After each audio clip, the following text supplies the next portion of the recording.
प्राचीन सनातन हिंदू धर्माचे महत्त्व तसेच धर्माशी विविध वृक्षांचा असलेल्या ऋणानुबंधाचे गांभीर्य लक्षात घेऊन अनेक वृक्षप्रेमींनी सद्यस्थितीत वृक्षारोपण तसेच त्यांच्या संवर्धनाचा ध्यास घेतलाय। ही सर्वांकरता अभिमानाची बाब आहे।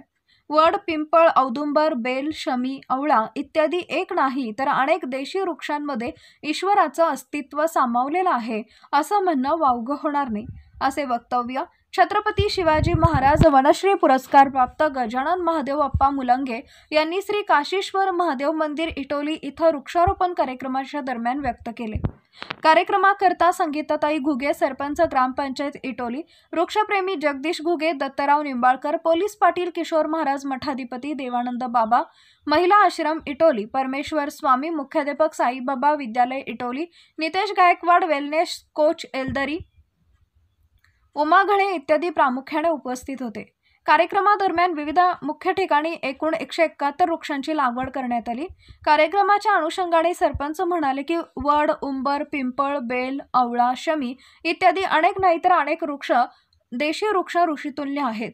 सदरहू वृक्षांना जल अर्पण करून त्यांची पूजा करणं म्हणजे साक्षात ईश्वर पूजेचा समतुल्य आहे। प्रदोष किंवा सोमवारला अनेक महिला दीप प्रज्वलित करून बेल वृक्षाची पूजा करून व त्याखाली बसून भोजन करण्याचं अनन्यसाधारण महत्त्व धर्मग्रंथात आढळून आलेलं आहे। इतकंच नव्हे तर सनातन हिंदू धर्मग्रंथामध्ये औदुंबराच्या पूजेचं महत्त्व विशद केलंय।